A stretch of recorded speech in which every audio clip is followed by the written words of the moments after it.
오늘 우리가 함께 볼 말씀은 창세기 29장 1절에서 20절까지의 말씀입니다. 함께 기도하고 우리 말씀 보도록 합니다. 말씀으로 이 땅에 오신 주님, 죄인인 우리를 예배의 자리로 불러주시니 감사합니다.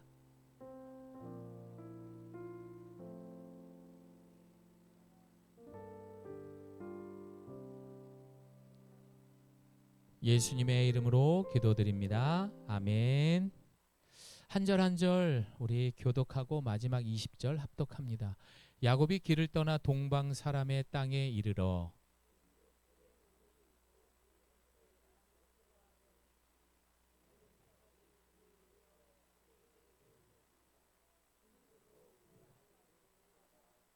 모든 떼가 모이면 그들이 우물 아귀에서 돌을 옮기고 그 양떼에게 물을 먹이고는 우물 아귀 그 자리에 다시 그 돌을 덮더라.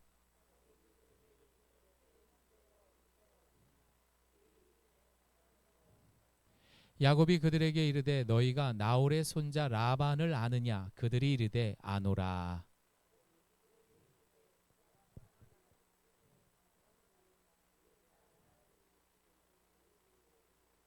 야곱이 이르되 해가 아직 높은즉 가축 모일 때가 아니니 양에게 물을 먹이고 가서 풀을 뜯게 하라.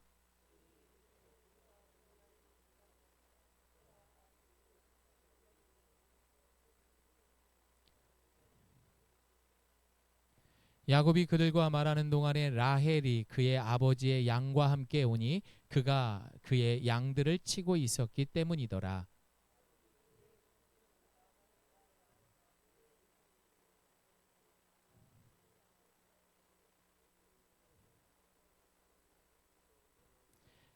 그가 라헬에게 입맞추고 소리내어 울며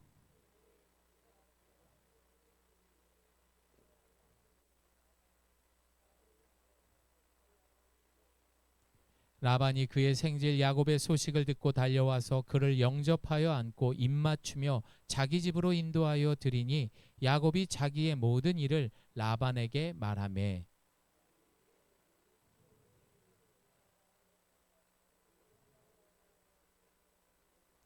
라반이 야곱에게 이르되 네가 비록 내 생질이나 어찌 그저 내 일을 하겠느냐 내 품삯을 어떻게 할지 내게 말하라.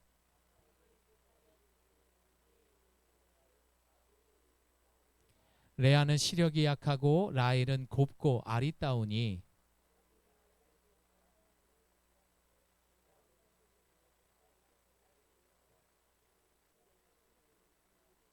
라반이 이르되 그를 내게 주는 것이 타인에게 주는 것보다 나으니 나와 함께 있으라. 위하여 7년 동안 라반을 섬겼으나 그를 사랑하는 까닭에 7년을 며칠같이 여겼더라. 아멘. 자, 우리 옆에 분하고 인사하겠습니다. 하나님은 당신을 사랑합니다. 네, 집사님 저기 이제 온풍기 좀 꺼주세요. 네.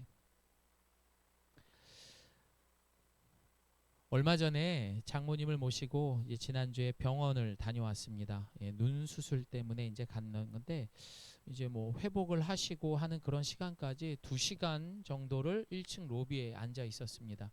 그런데 문득 한 장면이 제 눈에 들어왔고 또 그분들의 대화가 제 귀에 들렸습니다.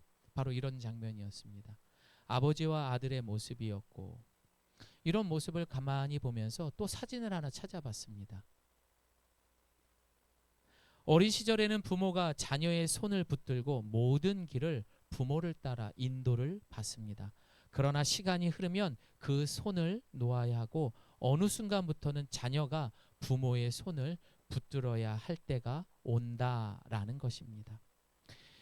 이것은 누구도 피해갈 수 없는 인생의 질서이며 도의라는 거예요. 다시 말해서 믿는 사람이든 믿지 않는 사람이든 이것은 우리가 해야 할 의무, 도의라는 것입니다. 그런데 이 질서를 일찍 받아들이는 사람이 있는가 하면 끝내 받아들이지 못한 채 나이만 먹어가는 어른아이도 있습니다. 겉으로는 어른이 되어서 사회생활하고 먹고 사는 문제 해결합니다. 내면은 여전히 자기 손에 쥔 것을 내려놓지 못한 아이로 남아있는 경우입니다. 마치 계산대 앞에서 값을 치르지 않은 물건을 끝내 놓지 않으려는 아이와 같은 모습으로 나이를 먹는 사람들이 있다라는 거죠. 사랑하는 여러분, 성숙한 사람일수록 움켜쥐는 것이 아니라 내려놓을 수 있기를 소망합니다. 사랑하는 여러분, 우리가 참 미련합니다. 자식을 키우면서도요, 도대체 뭘 배우고 있는지 모를 때가 참 많다라는 생각을 지난 한 달 동안 이렇게 많이 더 해봤던 것 같습니다.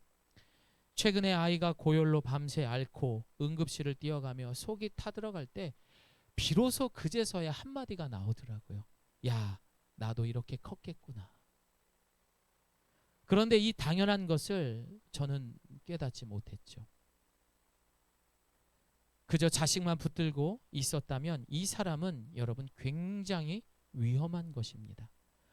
겉으로야 점잖해 보입니다. 사회생활도 잘하는 것 같이 보입니다. 친절해 보이죠. 하지만 그 속은 여전히 나라는 그 우상에 갇혀서 썩어져 가고 있었기 때문에 이 기본적인 도의조차 깨닫지 못했던 것입니다.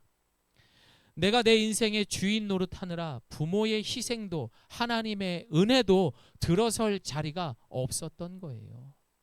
저를 보겠습니다, 여러분. 또 뭐 그렇다고 고개를 팍 숙이고 이 불효자는 웁니다. 이거는 우리 나중에 기도하면서 회개하시고 지금부터 잘하면 됩니다. 지금부터. 대신에 하나님께서 아주 날카롭게 아프게 후벼 파도요 받아들이세요. 그리고 새롭게 사시기를 소망합니다. 이삭과 리브가의 모습이에요. 여러분, 이 모습이 우리의 모습도 있지만 결국에는 오늘 본문에 해당하는 이삭과 리브가의 모습이며, 결국 여러분 이 어리석은 깨닫지 못하는 이들을 통해서 야곱이라는 안타까운 인물을 만들게 된 거라고요. 우리가 제대로 그걸 깨닫지 못하면 우리 자녀들이 희생자가 되는 거라고요. 사랑하는 여러분, 부모가 된다는 것, 이 말은요, 내 영향력을 넓히고 확장하는 사업이 아닙니다. 오히려 철저하게 나를 꺾고 내려놓는 항복의 과정이라는 것. 그런데도 여전히 자식을 내 대리만족으로 도구로 삼거나 내 인생의 연장선쯤으로 여긴다면 죄송하지만 우리는 효도 모르는 겁니다. 죄송합니다. 우리는 자식 교육도 시작도 못한 사람들이라고요.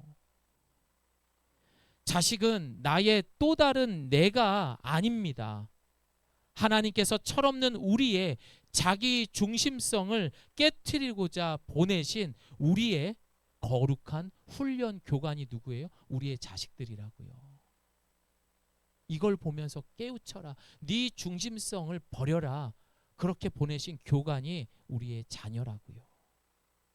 그러니 이거 못한다 저거 못한다 쟤 누구 닮아서 저래 이러지 마시고 그 아이를 통해서 자신을 돌아보기를 소망합니다. 최근 우리는 매스컴을 통해서 북에 있는 김정은이라는 분, 그리고 그의 딸 공식석상에 함께하는 그 자리를 보면서 여러분 어떤 생각이 듭니까? 그 댓글들을 보면은 아주 과간입니다. 그 아버지의 그 딸이구나, 이런 말이 가장 많습니다. 모두가 비판한다라는 이야기죠. 혹시나 또 다른 나를 만들기 위해 자녀를 키우고 있는지, 우리가 누군가에게 손가락질하기 전에 우리의 자신을 하나님 앞에 물어볼 수 있는 우리 부모님들 되시기를 소망합니다. 우리는 오늘도 정신 차려야 합니다. 바짝 차리셔야 돼요. 자식은 내 소유가 아닙니다. 우리가 착각하고 사는 겁니다. 리브가를 보십시오. 야곱의 어머니. 그 어머니의 실패가 어디에서 왔습니까? 자신이 보기에 괜찮은 야곱이 되기를 바란다라는 거죠. 내가 원하는 그런 아들을 만들고자 했던 거예요. 내 눈에 좋아 보이는 환경, 내 기준에 맞는 성공을 자식에게 입혀주고 싶었던 거죠. 그러나 실패했습니다. 그러나 부모의 진짜 역할은 여러분 그게 아니었습니다. 자식을 내 욕망의 틀에 가두는 것이 아니라 말씀과 기도의 자리에서 하나님 앞에 세우는 것, 이게 부모의 역할입니다. 또한 하나님의 뜻과 계획이라는 그 거대한 역사 속에 들어가도록 우리가 밀어주는 거예요. 계속 야야야 아빠 엄마가 아니라 하나님 뜻과 계획 속에 들어가야 돼. 그 역사 속에 네가 포함이 된 거야. 그걸 가르쳐 줘야 된다고요. 그게 부모된 자의 본분입니다. 왜냐? 인생은요, 생각보다 훨씬 빠르게 우리의 손을 떠나갑니다. 내가 예상치도 못하게 우리의 손을 떠나가는 게 우리의 인생이라고요. 내 힘으로 붙잡을 수 있는 것 아무것도 없습니다. 요즘 여러분 부모님들이 자주 아프십니까? 부모님의 약해지는 그 모습을 보면서도 우리가 뭘 깨달아야 될까요? 아, 이제 함께할 시간이 줄어들고 있구나. 이 냉엄한 현실을 직시하고 깨닫기를 소망합니다. 사랑하는 여러분, 지금의 자녀들에 대한 노력의 10분의 1이라도 부모에게 노력을 해봅시다. 여러분 10계명을 보십시오. 자식을 공경하라고 나옵니까? 1번부터 4번까지는 하나님에 대한 이야기고요. 그 5번째는 부모의 이야기가 첫 번째로 나옵니다. 내 부모를 공경하라고 나왔지 자식에게 잘하라는 말은 계명이 없습니다. 성경은 우리의 본능과 반대되는 것을 늘 요구합니다. 그래서 어렵죠. 그래서 내가 지켜왔던 것대로 그것을 살기 위해서 아둥바둥 하다 보니 말씀대로 살아가는 것이 너무나 어려운 것입니다. 다시 말해서 우선순위를 놓치지 않는 성숙한 어른이 되기를 소망합니다. 잘 생각해 보십시오. 그렇게 오기요 금이요 했던 그 야곱이 상상할 수 없는 광야를 지나서 오늘 본문의 말씀처럼 하란이라는 곳으로 가게 됩니다. 요즘 애들 말로 뭐라고 합니까? 개고생하러 가는 거라고요. 그의 부모들은 가장 중요한 것을 놓쳤던 것입니다. 이게 되지 않으면 우리 자녀도 오늘 본문의 야곱과 같이 겉은 온유할 수 있어요. 우리 애가 보기엔 괜찮아 보여요. 부모한테 되게 순종적인 애 같아요. 하지만 그 속은 거짓과 욕망으로 부모와 형제를 속이는 괴물이 되어버립니다. 등잔 밑은 어둡습니다.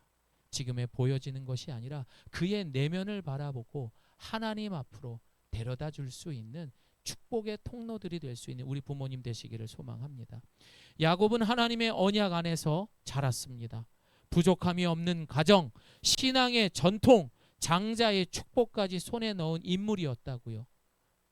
모태신앙을 가진 자였죠. 소위 말해 그 당시의 병역으로 따진다면 야곱은 금수저 맞습니다. 그러나 지금까지의 야곱의 삶을 따라가 보니 점점 더 자신이 받았던 그 은혜와 축복을 잃어가고 있는 모습을 볼 수 있습니다. 야곱의 문제는 성격의 문제가 아니었습니다. 환경도 아니었습니다. 그의 문제는 삶의 중심에 하나님이 아니었다라는 거죠. 자기중심적으로 그렇게 부모님을 쏙 빼다른 아이가 되었던 것입니다. 예수님 성품이 아니라 부모의 습관과 욕심을 닮았다고요. 그리고 바로 그 지점에서 오늘 본문 창세기 29장은 우리에게 묻습니다. 하나님은 왜 그리고 어떻게 이런 야곱의 삶에 개입하셨는가? 그리고 왜 광야를 지나서 이 야곱을 하란으로 보냈는가? 하나님께서 야곱을 하란으로 보낸 이유는요. 자, 함께 봅니다. 시작. 하나님의 주권적 섭리는 우연이 아닌 준비하시는 하나님. 여러분, 나를 가장 잘 아는 사람이 누구라고 생각을 합니까? 아내, 부모? 아닙니다, 여러분. 하나님입니다. 하나님께서는 우리를 창조하셨기 때문에 뼛속까지 알고 계신다라는 이야기입니다. 그래서 우리가 생각하기에는 모든 것이 우연이고 당연하게 생각하지만 결코 그렇지 않은 하나님의 가장 큰 사랑인 우리를 향한 주권적 섭리를 통해 일하시는 하나님이에요. 무엇을 통해서? 주권적 섭리. 본문 1절 이하를 보게 되면 야곱은 광야를 지나 하란에 도착했다라고 본문은 말합니다. 그리고 정확한 시간에 정확한 장소에 라헬이라는 어여쁜 여인이 나와서 양떼를 몰고 우물가로 나옵니다. 인간의 눈으로 보면 우연일 수 있어요. 그러나 성경은 결코 이것을 우연이라 말하지 않습니다. 야곱은 지금 도망자입니다. 모든 것을 잃은 사람처럼 보입니다. 참 이런 상황에 우물에 등장한 라헬을 보고 한눈에 반해버린 야곱이 철없어 보일 수 있지만 여러분, 이게 사람의 본능이더라고요. 아무리 어려워도요, 내 안에서 원하고 이루고자 하는 것들을 찾아가는 게 인간의 무서운 욕심과 욕망입니다. 그러나 실상은 하나님께서 그를 정확히 알았기 때문에, 어떤 존재라는 것을 잘 알았기 때문에 그 자리로 그 사람과의 만남을 하나님께서 준비하셨던 거예요. 그의 인생에 개입하셨던 거예요. 여러분, 저를 따라합니다. 나를 가장 잘 아는 분은 하나님입니다. 야, 이 녀석을 딱 보니까 얘는 권력과 돈 앞에 약한 게 약점이야. 이 녀석은 내가 아닌 연약한 부모를 쏙 빼다른 것이 약점이야. 누구보다 우리를 너무나 잘 알고 계신다라는 것입니다. 그래서 개혁주의, 바로 이 장로교의 창시자였던 칼빈 선생은요, 함께 봅니다. 기독교 강요 1권 16장에서 이렇게 이야기합니다. 함께 읽어볼까요? 시작.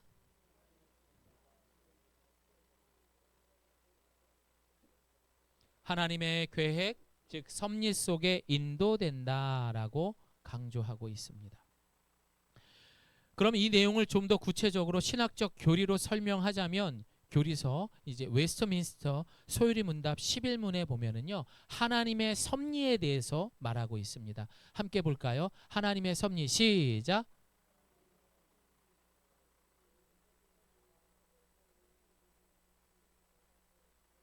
권능 있게 보존하시며 통치하시는 것. 자, 어떻게 해요? 이 모든 간섭이 사랑하는 우리 아들, 딸들이 세상의 통치로 영원한 사망이 아닌 지극히 거룩하고 구별되고 보존하시는 아빠, 아버지의 사랑이라는 것입니다. 그래서 여러분, 우리가 이 하나님의 섭리를 믿는다면은 이 잠언의 말씀대로 살아가기를 소망합니다. 시작. 그의 걸음을 인도하시는 이는 여호와시니라. 아멘. 사랑하는 여러분, 야곱은 자기 인생을 붙들고 있다고 생각했지만 실은 하나님이 그 야곱을 붙들고 있었던 것입니다. 하나님의 섭리는 우리가 인식하지 못하는 당연한 듯한 방식으로, 그러나 단 한 치의 오차도 없이 오늘 우리의 삶에 개입하고 여기까지 인도하신 것입니다. 두 번째로 야곱을 하란으로 보낸 이유는요, 우리 함께 볼까요? 시작.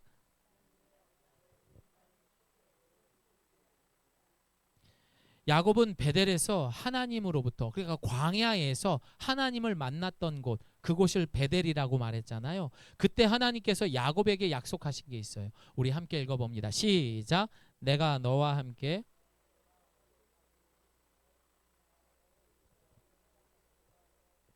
내가 내게 허락한 것을 다 이루기까지 너를 떠나지 아니하리라 하신지라. 야곱이 하란에 도착했을 때 여러분 어땠습니까? 난리가 났습니다. 뭐 와서 입을 맞추고 껴안아주고 오 나의 생질 하면서 환대를 받습니다. 이런 대접을 받고 가정을 이룰 사람들을 만나는 것, 여러분 이거 야곱의 실력이었습니까? 아닙니다. 천만의 말씀이죠. 야곱은 여전히 자기 중심적인 괴물 같은 존재라고 저는 이야기했습니다. 그는 하나님의 약속, 그 인간의 수준에 매여 있지 않더라는 것입니다. 여러분 이게 무서운 거예요. 하나님의 언약은요, 인간의 성숙도에 따라 흔들리는 그 가벼운 것이 아니라는 겁니다. 야곱의 실력이 아니었던 것입니다. 하나님의 섭리 가운데 이루어졌던 것입니다. 어느 믿음 좋은 권사님은요, 사실상 평생을 남편 때문에 참 많이 힘들었었습니다. 심지어 교회 나가는 것까지도 핍박을 받으셨지요.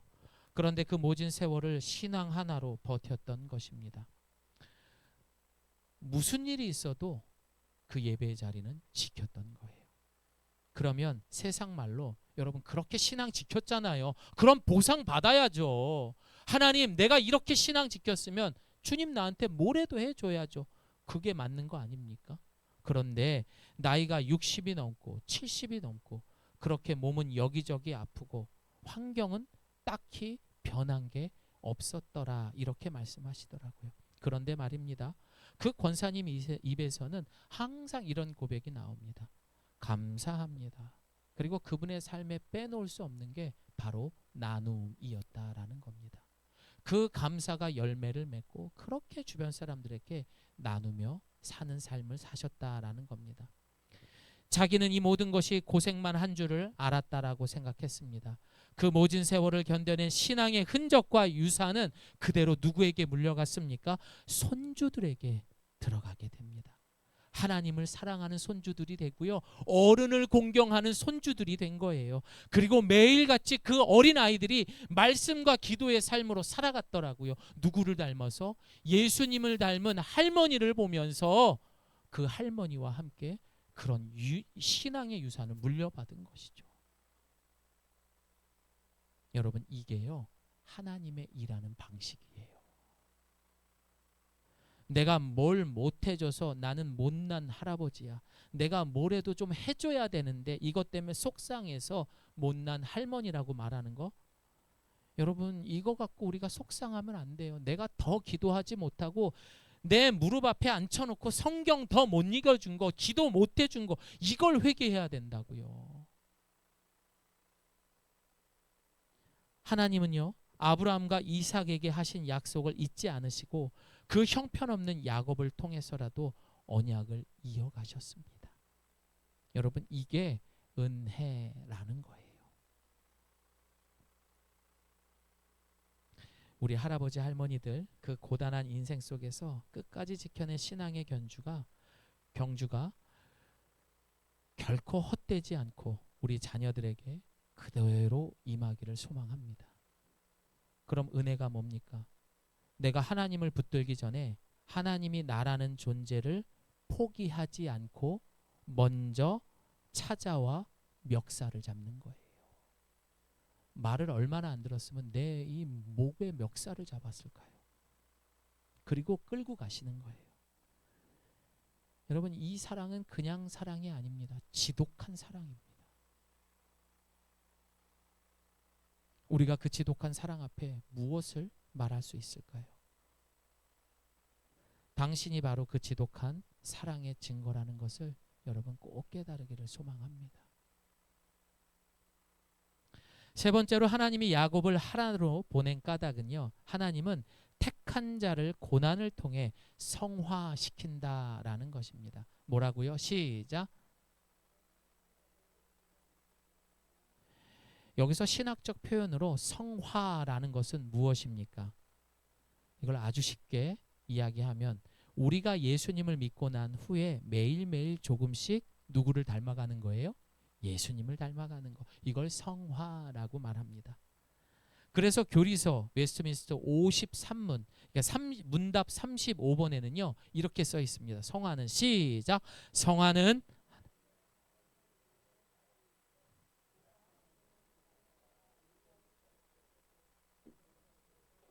죽고 살게 되는 것. 예. 죄에 대해서는 죽고 의에 대해서는 살게 되는 것. 그렇게 점점 예수님을 닮아가는 것. 이게 뭐라고요? 성화라는 거예요. 그러나 하나님은 여기서 멈추지 않으십니다. 야곱은 이제 라반을 만납니다. 평생 여러분 라반이 누구예요? 리브가의 오빠잖아요. 예. 평생 속이며 살던 그 거짓의 야곱이 누구를 만나요? 더 큰, 더 속이는 자 그런 사람을 만나는 거예요. 더 큰 사기꾼을 만나는 거예요. 이 얼마나 무섭습니까? 리브가는 상상이나 했을까요? 자신이 자녀를 이렇게 키웠더니 그 하란으로 하나님은 내 자식이 그 고생을 하러 가는 거예요. 그리고 라헬을 위해 7년을 섬기게 됩니다. 그러나 그 7년은 단순한 노동의 시간이 아닙니다. 너무너무 고통스럽고 쉽지 않은 자아가 깨지는 시간이었습니다. 그런데 이 야곱은 온전히 그 예쁜 라헬에 빠져가지고 뭐 시간이 빨리 갔다 이렇게 얘기를 했는데 얼마나 고됐을까요? 야곱보다 더 독한 사람이 라반이라고 말했으니 뭐 짐작할 수 있습니다. 하나님은 야곱을 단번에 바꾸지 않으십니다. 고난 속에 두셨습니다. 기다리게 하셨습니다. 라반 삼촌에게 단단히 속고 그에게 이용당하게 됩니다. 왜냐하면 야곱의 문제는 행동이 아니라 존재가 문제였기 때문입니다. 여러분, 죄인의 존재적 모습, 그게 야곱의 지금의 모습이라는 거예요. 사랑하는 여러분, 예수를 믿고 거룩하게 살아가는 이 성화는요, 빠르게 이루어지지는 않습니다. 하나님은 택한 자를 그냥 사용하지 않으시고요, 저를 따라합니다. 반드시 빚으신다. 우리 수제비를 할 때도 맛있게 하려면 그 어떻게 해야 돼요? 반죽이 중요하죠. 반죽을 계속 해야죠. 이처럼 하나님께서도 질그릇처럼 깨지기 쉬운 우리를 계속해서 빚으십니다.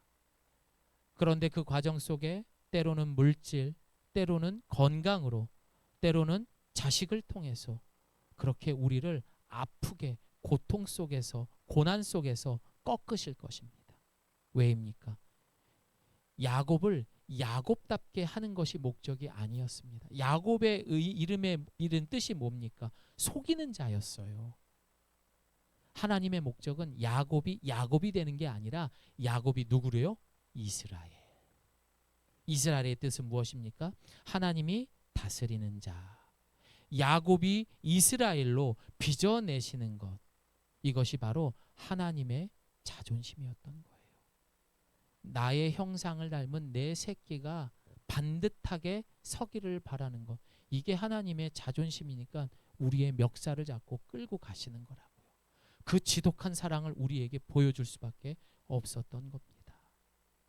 야곱을 하란으로 보내시고 기나긴 20년의 하란 생활은 하나님께서 극토록 자기중심적인 인간을 하나님의 사람으로 만들어 가시는 교육의 현장이요, 지독한 사랑의 증거였던 것입니다. 이제 말씀을 마무리합니다. 야곱을 보십시오. 그는 우리가 보기에 참 지독한 인간이었습니다. 하나님의 약속을 받았으면서도, 그 좋은 환경 속에 태어났으면서도 여전히 자기밖에 모르는 자기중심적인, 꾀가 가득하고 거짓이 가득했던, 사실상 실패한 인간 괴물이었습니다. 그런데 보십시오. 하나님이 그를 어떻게 다루십니까? 하란으로 끌고 가십니다. 너 이리 와. 이리 와. 자신의 혈육이라는 라반이라는 더 지독한 환경을 만나게 하시는 거죠. 인생이요, 내 계산대로, 내 실력대로 풀리지 않는다는 것을 뼈저리게 확인시켜 주는 거라고요. 여러분 지금 고난 속에 있습니까? 뼈저리게 그 고난을 경험하고 있습니까? 여러분 실력대로 안 되는 게 하나님께 붙들린 인생이요, 그게 내 인생이를 가르쳐 주기 위함입니다. 우리는 이걸 갖다가 뭐라고 말해요? 이 고생, 고난, 환난 이렇게 이야기하죠. 하지만 성경의 하나님의 사랑을 깨달은 자들은요, 이걸 뭐라고 하는 줄 아세요? 하나님의 열심. 하나님의 열심이에요. 오늘 이 시간 이후 쓸모없이 소비하는 에너지들을 정리합시다. 그리고 하나님께 집중하기를 소망합니다. 오늘 새해 두 번째 예배에 우리의 무능함을 확인하십시오. 내 힘으로 안 되는구나 라는 그 절망의 자리에 반드시 서야 됩니다. 그래야만 야곱에서 이스라엘로 갈 수 있는 거예요. 여러분, 우리가 그 절망의 자리에 섰을 때 비로소 하나님은 일하시기 시작됩니다. 우리의 인생을 여러분의 손에 맡기지 마시고 우리를 포기하지 않으시는 하나님의 그 무서운 진념 앞에 항복하기를 소망합니다. 여러분, 그래서 제가 지난주에 안병일 집사님한테 그랬잖아요. 우리 꼬보기가 오늘 나와도 큐티 올리실 거냐 그랬을 때 당황하셨잖아요. 그래도 지금 아이가 나왔습니다 하더라도 그 가는 찰나에도 말씀이 들어와야 돼요. 이 아이가 태어나면 나는 이 아이에게 아유 내가 이제 또 기저귀값 더 벌어야지, 아유 내가 분유값 벌어야지, 이 생각하는 게 아니라 내가 미리 이 아이를 위해서 말씀 보고 기도 묵상하면서 이 아이가 태어났을 때에 내가 어떤 하나님의 말씀을 읽어줄까, 그걸 준비하고 있으시죠? 예. 그런 아버지가 되셔야 돼요. 그런 어머니가 되셔야 되고요. 언제 어디서나 이 아이들에게 축복해 줄 수 있는 그 말씀이 장전돼 있어야만 우리는 더 이상 이삭과 리브가와 같은 실패하는 야곱이 더 이상 만들어지지 않는 거예요. 아무리 급해도 말씀 보셔야 돼요. 야곱의 하나님은 기어코 우리를 하나님의 사람으로 만들어내실 겁니다. 아멘. 그 하나님의 실력과 성실하심과 그 섭리 속에 우리의 인생을 맡기며 살아가기를 소망합니다. 여러분 아직 안 늦었습니다. 오늘부터 좋은 부모가 되기를 소망합니다. 오늘부터 좋은 자녀가 되기를 소망합니다. 지금까지는 누구의 탓도 아닙니다. 나의 그 자기 중심성을 내려놓고 하나님의 뜻과 그 섭리 속에 순종하며 그렇게 야곱에서 이스라엘로 변화될 수 있는 저와 여러분 되기를 예수님의 이름으로 축복합니다. 아멘. 우리 함께 기도하겠습니다.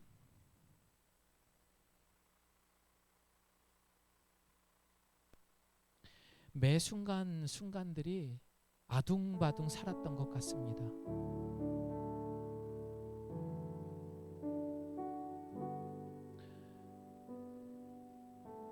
왜 안 될까? 왜 이렇게 안 될까? 그래서 나랑 가까운 사람들을 닥달하기도 하고요. 그 사람들이 내가 되기를 원했던 것 같아요. 그러다 보니 많은 부담들을 주었던 것 같아요. 이번 한 주 동안에 아이가 아프면서도 마음이 아프지만 정말 많은 것들을 회개하게 하셨더라고요.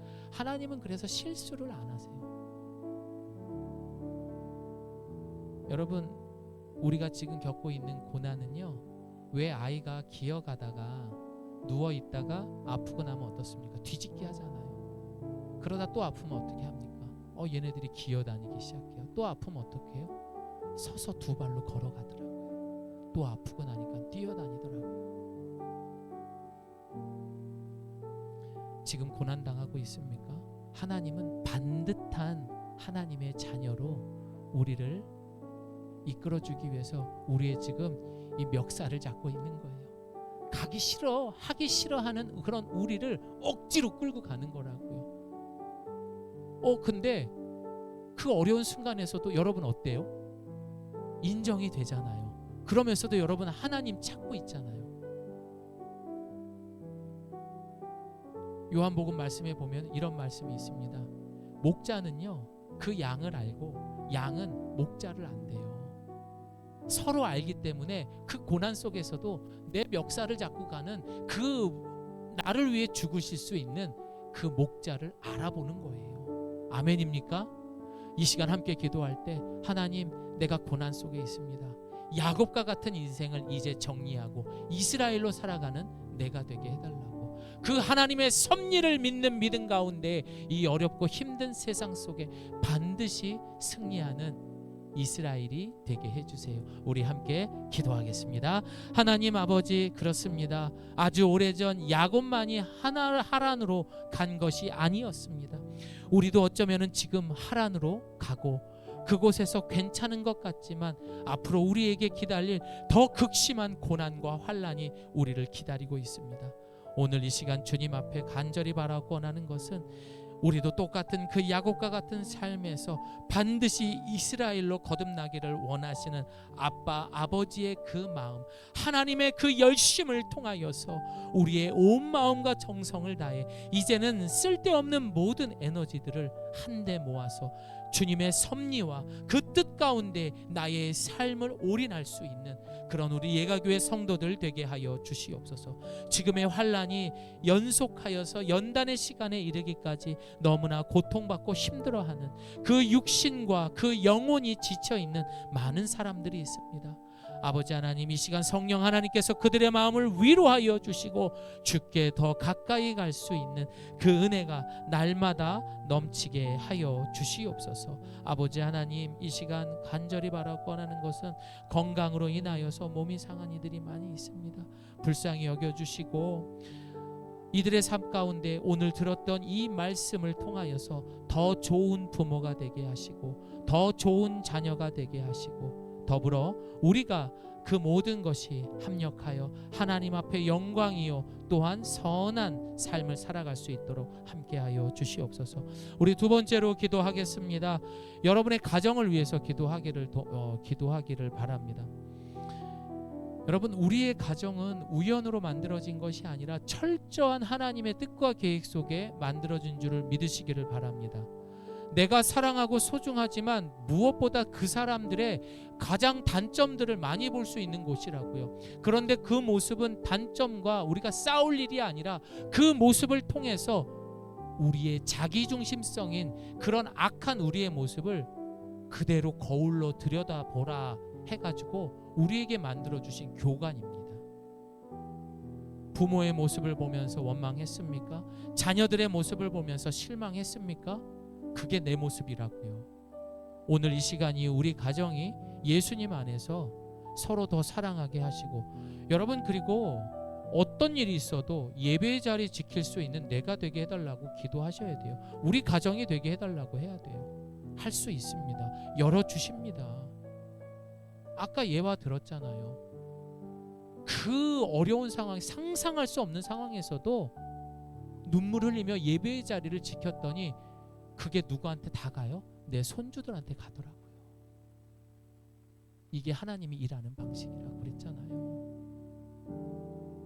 이 빈자리들을 기억하면서 그 자리를 우리 가정들이 채워갈 수 있도록 여러분 기도하기를 바랍니다. 이 시간 우리 가족들을 위해, 가정을 위해 함께 기도합니다.